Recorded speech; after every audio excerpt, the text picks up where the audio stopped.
Germany's government has just collapsed. Yes, you've heard that right. The government of the most important and powerful countries in Europe has just collapsed.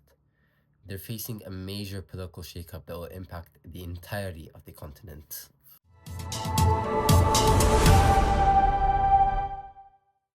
So, Germany's government coalition just collapsed after the Chancellor Olaf Scholz fired the finance minister Christian Lindner, who was from the Free Democrats Party.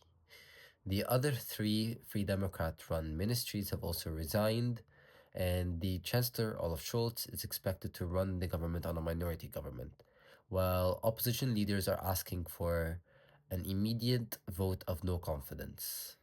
First, let's talk about the German government structure. The German government is run by a coalition government. A coalition government is a partnership of multiple parties in order to form a majority. So, since 2021, the German government has been run by a coalition that has three parties: the Social Democrats, the Greens, and the Free Democrats. The Social Democrats are a center left party that are primarily focused on social justice, welfare, and worker rights, while the Greens are an environmentally focused government which focus on climate action and clean energy shifts.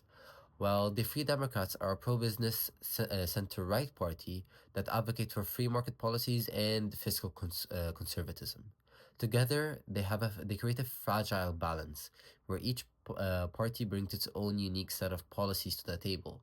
But as you can imagine, these policies don't always align, and there's often many disagreements. So here's where it gets messy. Over the past few months, tensions have been rising over three main issues: climate policy, economic and tax policy, and immigration and refugee policies.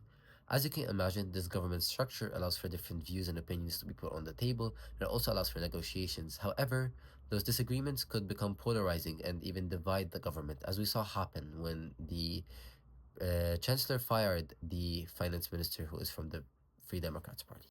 First, the climate policy. The Greens have been pushing for aggressive climate reforms.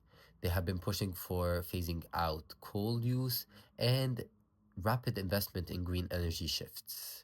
However, the Free Democrats Party have consistently argued that these investments and these shifts could hurt the German economy and job market, especially in traditional energy sectors. Secondly, the economic and tax policies. The Social Democrats and the Greens have both argued for higher taxes on wealthy individuals and businesses. They have also argued for more public spending on housing, education, and social welfare. However, the Free Democrat Party strongly opposes this policy. They argue that a more conservative fiscal policy could stimulate the German economy and protect business interests. Constraints about the budgeting and the economic situation of the country amid inflation and economic challenges have created constraints and friction between the coalition members. Last but not least, the immigration and refugee policy. Germany, like many European countries, have been facing problems managing refugees and migrant flows.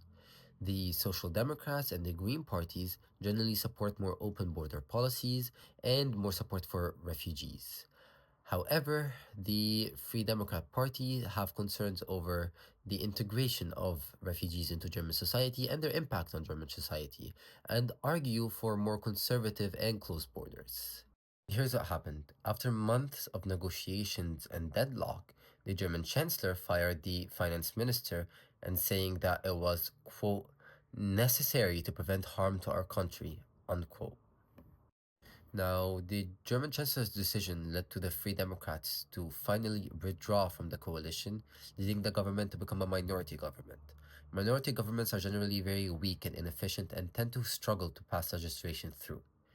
So, the German Chancellor, Olaf Scholz, promised that he will resign and call a vote of no confidence on January 15th in an attempt to get laws through before January 15th. What could this lead to? Here are all the possible outcomes that we can see. One possible outcome is a new election. A new election would allow German citizens to vote for a new government. However, this election could lead to more political fragmentation, as there is no single party that has a majority in parliament or has majority popularity from German voters. Moreover, a new election could see a rise in far right parties, considering that there would be frustration over political deadlock from traditionally leftist or center parties. Another outcome is a new coalition. The Social Democrats and the Greens could align themselves with a more center or leftist party and create a new coalition to run the government on a majority government. This new coalition could see them agreeing on more key issues if this new party is more left leaning or more center leaning. What does this mean for Europe and Germany? For Germany, until a new government is formed, there will be a kind of a political standstill. Without a stable German government, no new laws or legislation regarding critical issues such as climate action, the economy, or immigration will be passed. For Europe, Germany's internal stability has always played a key role in forming EU policies and directing the EU.